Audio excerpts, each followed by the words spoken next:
suis arrivée au centre d'accueil, je souffrais de ma gorge. Et j'avais un goût, j'avais une petite bosse du côté de ma gorge gauche. Alors je priais toujours pour que le Seigneur puisse me guérir. Mais ça n'allait pas. Alors le médecin m'a dit, madame, il faut se faire opérer. Alors j'ai accepté l'opération. Alors je me suis fait opérer et puis j'ai toujours continué à prier. Mais le malin a joué, il a fait le côté droit de sortir encore. Alors j'ai dit, Seigneur, je n'accepte pas du tout. Je suis dans ta maison, je t'ai accepté comme mon sauveur. Pourquoi je souffre comme ça avec ma gorge? Alors Seigneur, qu'est-ce que je dois faire? Alors finalement, j'ai accepté encore l'opération du côté droit. Et le médecin m'a dit, bon, vous aurez des médicaments, mais ce sera à vie.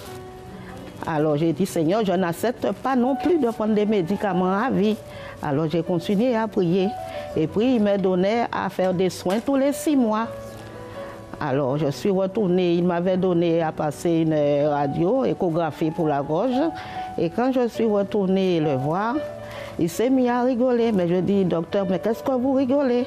Il me dit, madame, vous êtes opérée des deux côtés de votre gorge. C'est comme si c'était votre 2 mains qu'ils ont enlevées et vous arrivez à faire tout avec votre 2 mains. Et c'est pareil pour votre gorge, vos 2 côtés de votre gorge fonctionnent. Alors madame, vous êtes guérie, vous n'avez pas besoin de venir en consultation encore. Avant, je faisais des petits boulots, le ménage et tout, je n'avais pas un travail fixe. Mais depuis que je suis au centre d'accueil, le Seigneur m'a donné du travail et ça fait 31 ans, l'endroit où je suis, que je travaille. Et puis il y avait mon fils, il était à la maison 3 ans sans travail. J'ai dit, Seigneur, je n'accepte pas que mon fils reste dans la maison sans travail. Il faut lui donner du travail. Alors j'ai participé à la campagne d'Israël pour lui. Et là, il a obtenu un travail et ça fait 5 ans, il est dans son même travail. En fait, mon fils, il voulait faire ses études, il voulait rentrer en fac. Alors il m'a demandé, j'ai fait une campagne d'Israël pour lui, il est rentré à 17 ans. Mais ce qui s'est passé, c'est que dès qu'il est rentré en fac, il a commencé à sortir beaucoup et à boire. Mais ce n'était pas boire, il buvait jusqu'à tomber. Sa première année de fac, de 12 matières, il a réussi à rater 9. 9, il n'a pas eu la moyenne, c'était que la fête, que les amitiés. Il a trouvé une copine qui avait 5 ans de plus que lui. C'était vraiment la catastrophe. Alors, je l'ai fait venir. Il a resté 5 mois ici en France avec moi. Et je l'ai amené au centre d'accueil avec moi. On a fait tous les propos. Et aujourd'hui, c'est complètement changé. Il a arrêté de boire. Il est un des premiers. Il travaille. À la fac, c'est quelqu'un de sérieux. Ça a changé complètement. Et c'était grâce à Dieu. C'était grâce à ces sacrifices que j'ai faits. Avant d'arriver au centre d'accueil, j'étais une personne très renfermée. Donc j'étais triste, j'étais colérique. À la maison, ça ne se passait pas du tout bien car j'étais quelqu'un de rebelle, avec beaucoup de rancune en moi. Puisqu'en fait, j'ai grandi, on va dire, sans mon père. Et c'était compliqué avec ma mère et mes frères. Donc j'ai grandi comme ça. Donc dans l'adolescence, dans la jeunesse, en grandissant, j'étais quelqu'un de très bagarreux. J'étais un garçon manqué, j'étais complexé. J'étais une personne très oppressée, on va dire ça comme ça. Et lorsque j'ai commencé vraiment à me donner à l'église, c'est-à-dire pendant les campagnes, au groupe jeune, tout ça, moi j'ai vraiment pris conscience que voilà, il n'y avait que Dieu vraiment qui pouvait m'aider à m'en sortir. Donc j'ai commencé à me donner, j'ai commencé voilà, à faire les chaînes de prière et autres. Donc voilà, Dieu il a transformé ma vie. Donc maintenant je ne suis plus quelqu'un d'oppressé, je ne suis plus triste, j'ai plus de rancune en moi. Dieu a vraiment changé cela en moi et il m'a aidé à pardonner, à oublier mon passé. Et maintenant je peux dire que je suis quelqu'un de comblé, de changé. Soyez bienvenus dans votre émission Belgique en direct. Et aujourd'hui, dimanche, le grand jour de la semaine. Le dimanche, il est dédié pour tous ceux qui veulent avoir une vie de victoire, pour tous ceux qui veulent faire face à la vie d'une façon différente, ainsi comme nous croyons que le dimanche, le jour de la résurrection, le jour de la victoire de Dieu pour son peuple, ainsi c'est le jour pour ceux qui veulent se constituer plus que vainqueurs. Restez avec nous, nous allons revenir dans quelques instants, tout de suite après la pensée du jour.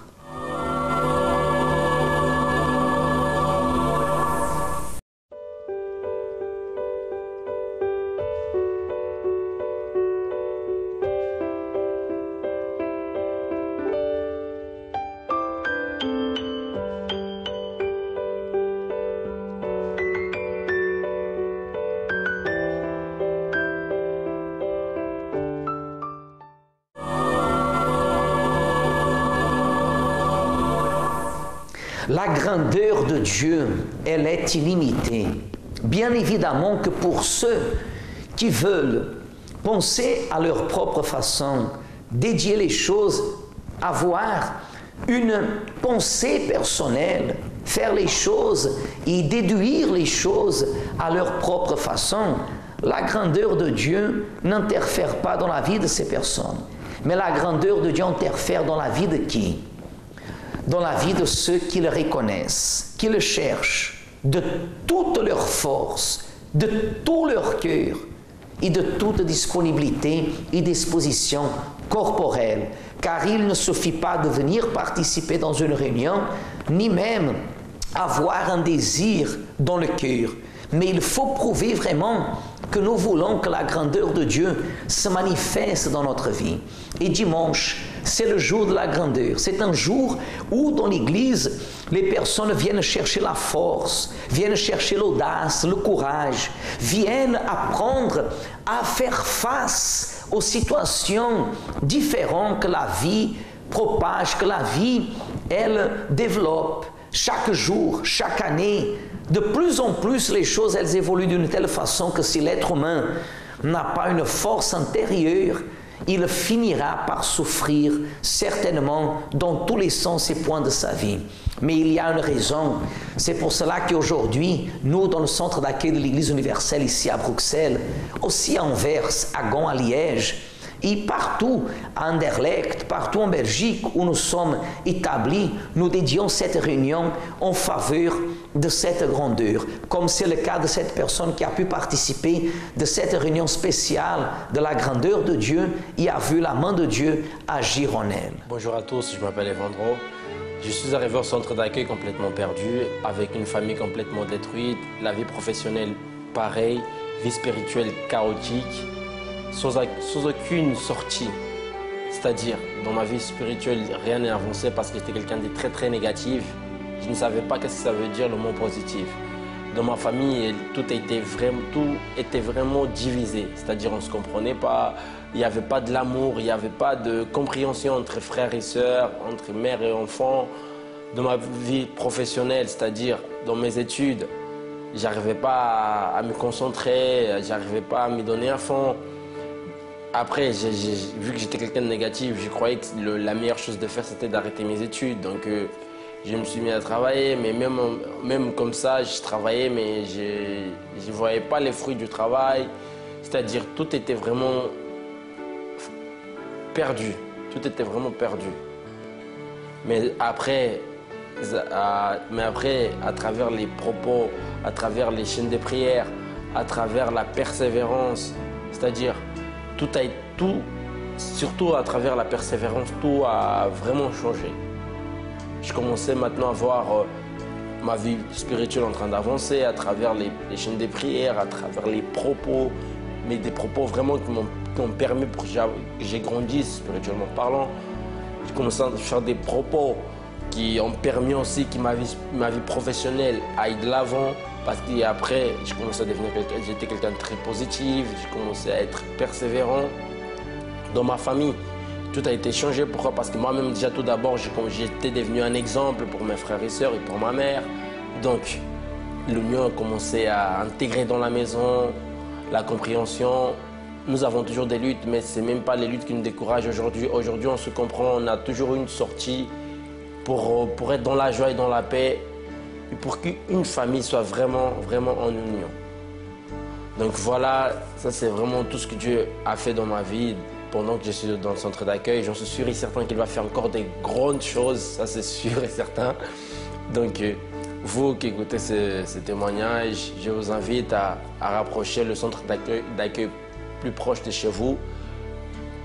Et venez découvrir ce que Dieu est là pour nous, parce que dès qu'on apprend à manifester notre foi, notre vie devient plus jamais la même.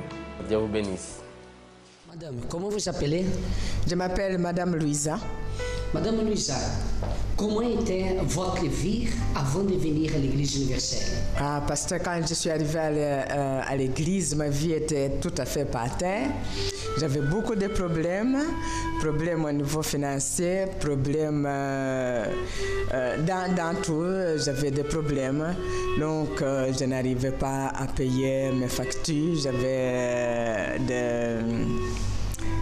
une dette qui passait 30 000 € que je ne savais pas payer.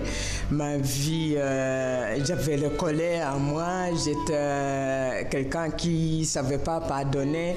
J'étais tout à fait détruite, ma vie familiale, je ne voyais pas mes enfants, il y avait des disputes dans la famille. Professionnellement, ma vie n'avançait pas, pasteur. Et aujourd'hui, depuis que vous êtes venu à l'Église universelle, comment est votre vie aujourd'hui? Pasteur, ma vie a totalement changé. Je suis bénie, je suis heureuse, je sais pardonner, j'ai la paix totale dans mon cœur. Ma vie professionnelle est bénie et continue à avancer. Et Dieu m'a permis d'ouvrir ma propre société au pays, une société pour les immeubles. Amen. Donc votre famille, elle se passe comment? Ma famille est réunie, les enfants sont dans la présence de Dieu. Il y a ma soeur qui était totalement détruite plus que moi, qui était folle, qui vivait parmi les cimetières, qui est... Grâce à des prières, de persévérance, ma soeur est délivrée, elle est dans la présence de Dieu. Et il y a 3 de ces enfants qui sont avec elle, les enfants qui se cachaient d'elle. Ils sont dans la présence du Seigneur. Donc aujourd'hui, tout a changé. Tout a changé, pasteur. Et Madame Louisa, qu'est-ce que vous avez fait et vous avez eu ce changement? Quand je suis venue ici, j'ai attendu les paroles et j'ai vu, quand je vois un homme de Dieu, il m'a donné le schéma, comment je pouvais procéder. Donc, grâce à cette obéissance que je pouvais continuer, j'ai fait les chaînes de prière et j'ai fait certaines choses que l'homme de Dieu me disait de faire. Donc voilà. Et à certain moment, il y avait les campagnes d'Israël où j'ai participé avec beaucoup de difficultés. Le premier, c'était avec des difficultés, mais ça a donné quand même des résultats. Donc aujourd'hui, tout a changé dans votre vie? Tout est changé, pasteur. Ma famille est heureuse, je suis heureuse, ma vie professionnelle a changé et ça continue à changer et tout est changé tout autour de moi. Amen, que Dieu vous bénisse. Amen. La foi nous amène à déterminer que là où vous êtes, que vous soyez bénis.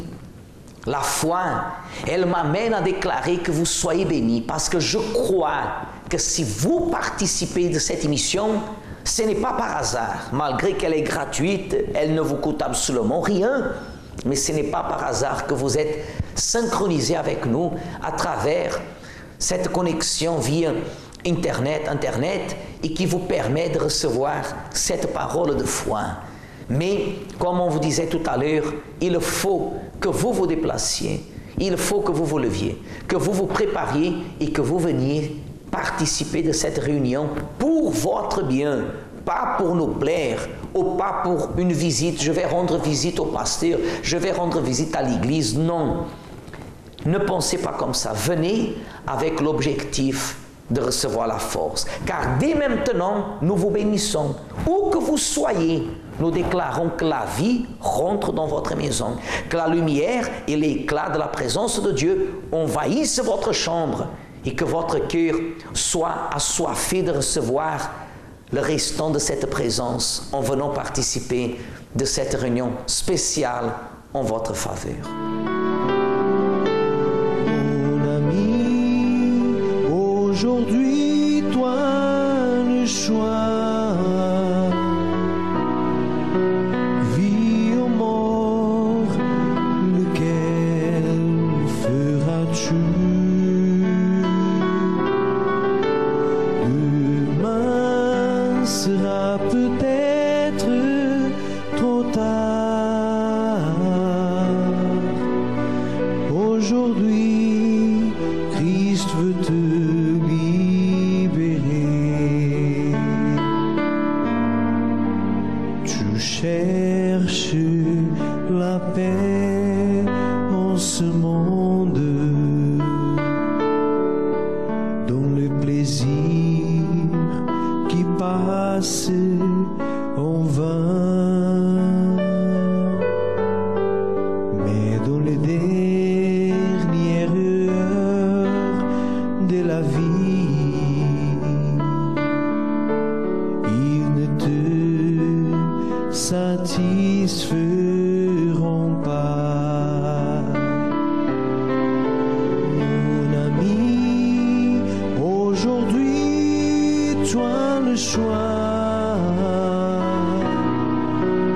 Vie ou mort, lequel feras-tu? Demain sera peut-être trop tard. Aujourd'hui, Christ veut te libérer.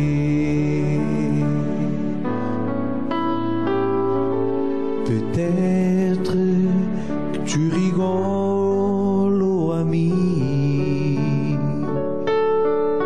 lorsque tu entends parler de Jésus.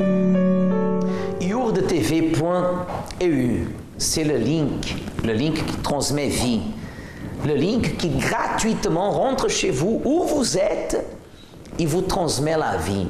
C'est vrai qu'il y en a beaucoup de personnes qui critiquent, qui parlent, qui jettent de pierres, mais déjà le vieux dicton dit qu'on ne jette de pierres qu'aux arbres qui portent de fruits.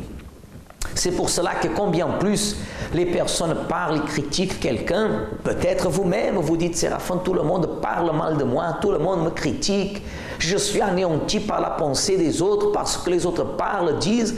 Non, ne considérez pas ça dans le sens négatif, parce que cela va vous amener vers le bas. Mais considérez que si quelqu'un parle à votre sujet sans raison, c'est parce qu'il y a seulement en vous quelque chose de différent. Et ce qu'il manque, c'est cet éclat, l'éclat de la gloire de l'Éternel, qui aujourd'hui, à 8h et à 10h du matin, sera répandu dans la vie de ceux qui vont le chercher de tout leur cœur, corps, âme et esprit. Si c'est vous, vous serez remplis certainement de la présence et de la plénitude de l'Éternel. D'ici peu, nous allons revenir avec une parole qui va terminer cette émission, mais j'aimerais que vous puissiez inviter d'autres personnes à participer avec nous de cette émission Belgique en direct, soit par texto, soit par email, ou même vous pouvez le transmettre dans votre page Facebook ou Twitter. N'hésitez pas à inviter d'autres personnes à se connecter maintenant même dans le monde entier et à participer de cette émission Belgique en direct.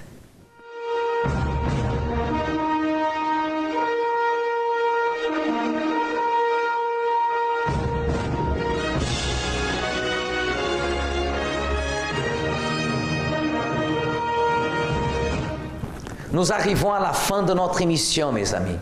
Et là, nous partons direct à notre réunion que nous aurons maintenant à 8h du matin, ici en Belgique, et à 10h du matin. Et je souhaite bien pouvoir vous retrouver pour votre propre bien, afin que vous soyez soutenus, fortifiés par la plénitude du Saint-Esprit. Que l'Éternel vous bénisse Et n'oubliez pas qu'aujourd'hui c'est dimanche. Ne commencez pas la semaine en regardant vers l'arrière, mais commencez la semaine en regardant vers le haut et devant vous. Que Dieu vous bénisse.